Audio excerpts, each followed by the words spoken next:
warahmatullahi wabarakatuh. Apa kabarnya sahabat Hidayah Channel? Saya doakan semoga sahabat semuanya berada dalam keadaan sehat walafiat. Amin ya rabbal alamin. Baik, pada video kali ini saya ingin menampilkan video tentang Donald Trump. Tentunya sahabat semua sudah tidak asing lagi mendengar nama ini. Di awal dulu saya mendengar Donald Trump ini teringat dengan Donald Bebek, tapi ternyata bukan sahabatnya Donald Bebek ya. Donald Trump ini baru saja kalah di Pilpres AS kemarin yang dikalahkan oleh pesaingnya yaitu Joe Biden dari Partai Demokrat. Joe Biden ini kalau di sini apa dia keturunan dari Joe Biden? Tidak mungkin ya. Baik. Jadi di akhir pemerintahan Donald Trump ini, ya, dia melakukan beberapa hal yang sangat mengagetkan orang semuanya. Seakan-akan dia mengamuk di akhir pemerintahannya. Apa yang dilakukan oleh Donald Trump ini? Mari kita lihat video berikut. 1, 2, 3.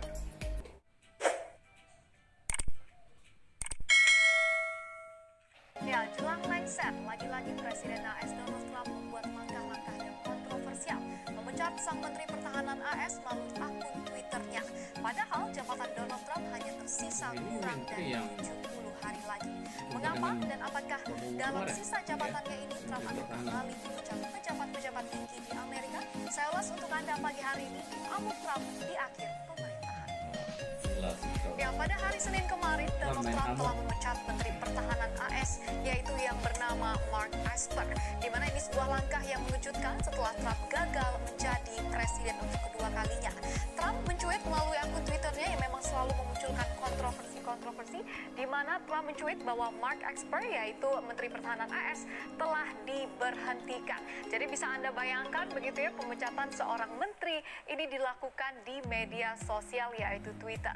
Namun ada hal yang menariknya karena sebelumnya Mark Esper menjadi perbincangan publik belum lama ini atas tindakannya yang mengundang Menteri Pertahanan RI yaitu Prabowo Subianto ke Amerika Serikat, di mana kedua menteri ini menandatangani Memorandum of Intent atau MOI untuk upaya memulai kembali Defense Prisoner of War atau Missing in Action Accounting Agency. Hal ini dilakukan untuk memulai kembali pekerjaan untuk menemukan kembali personal AS yang hilang di Indonesia saat Perang Dunia Kedua yang lalu. Lalu pertanyaan selanjutnya, akankah ini mempengaruhi perjanjian itu? Ini memang belum dapat dipastikan begitu ya akan seperti apa, jadi kita nantikan saja nanti seperti apa. Namun the main question di sini, pertanyaan utama di sini, kenapa Trump memecat Esper? Ada konflik apa di belakangnya? Kita lihat di slide berikutnya. Ya, mengutip CNBC International, pemecatan dilakukan pasca kerusuhan yang kita ketahui ini terjadi selama berbulan-bulan lamanya di Amerika. Dan Esper di sini sempat menolak permintaan Trump, yaitu terkait dengan penerapan Undang-Undang Gawat Darurat di AS atau Insurrection Act yang memungkinkan pengerahan militer aktif untuk mengawal kerusuhan yang terjadi. Kita ketahui ini akibatnya maraknya demo anti-rasial yang terjadi di Amerika Serikat saat ini. Namun Mark Esper di sini tidak mengabulkan permintaan Trump tersebut. Inilah salah satu sebab kenapa Trump marah atau berang begitu ya kepada Mark Esper ini.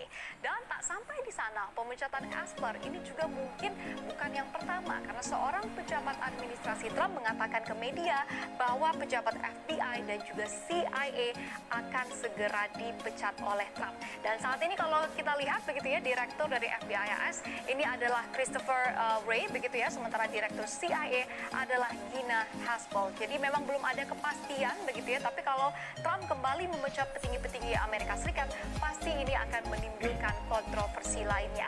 Dan lagi-lagi begitu ya, tak sampai di sana saja karena ada satu lagi pejabat tinggi AS yang dipastikan oleh Trump akan ia pecat jika terpilih menjadi presiden AS kembali. Namun kita ketahui Trump kalah dalam Pilpres ini dan ini membuat kita menjadi bertanya-tanya lagi begitu, apakah Trump akan menggunakan sisa jabatannya untuk memecat petinggi yang satu ini.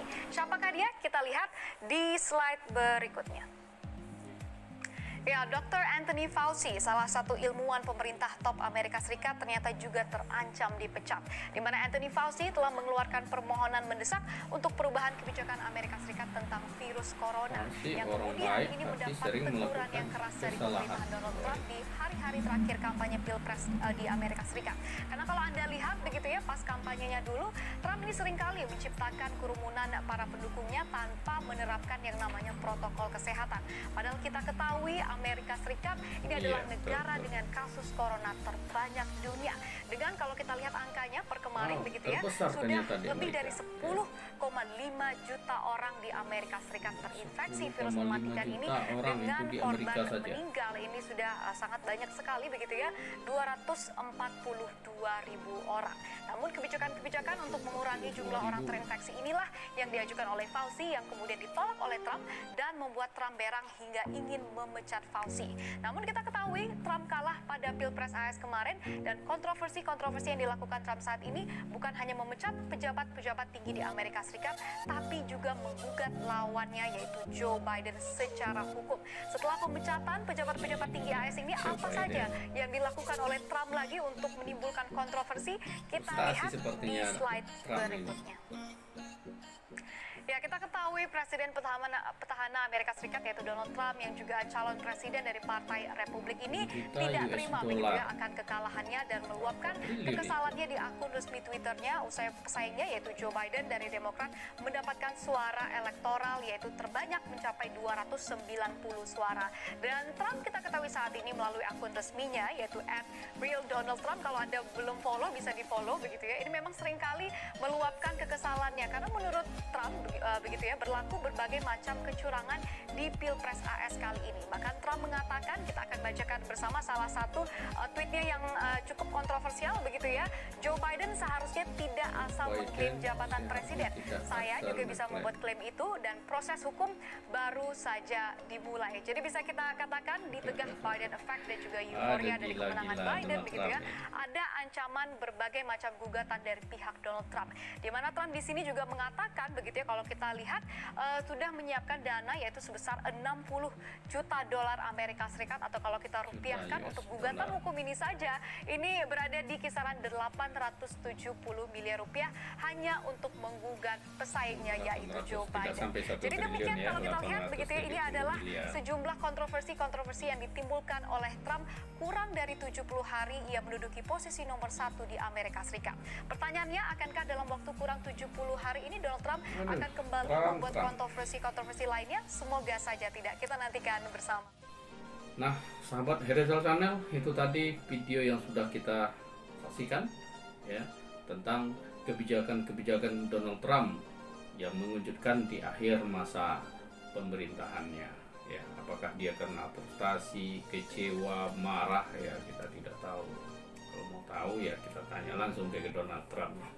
Oke, sahabat Heredal Channel, sekian dulu video kita kali ini, dan insyaallah akan kita lanjutkan pada video-video berikutnya ya. Untuk itu silahkan subscribe channel YouTube ini agar bisa kita kembangkan nantinya ke video-video yang lebih baik tentunya.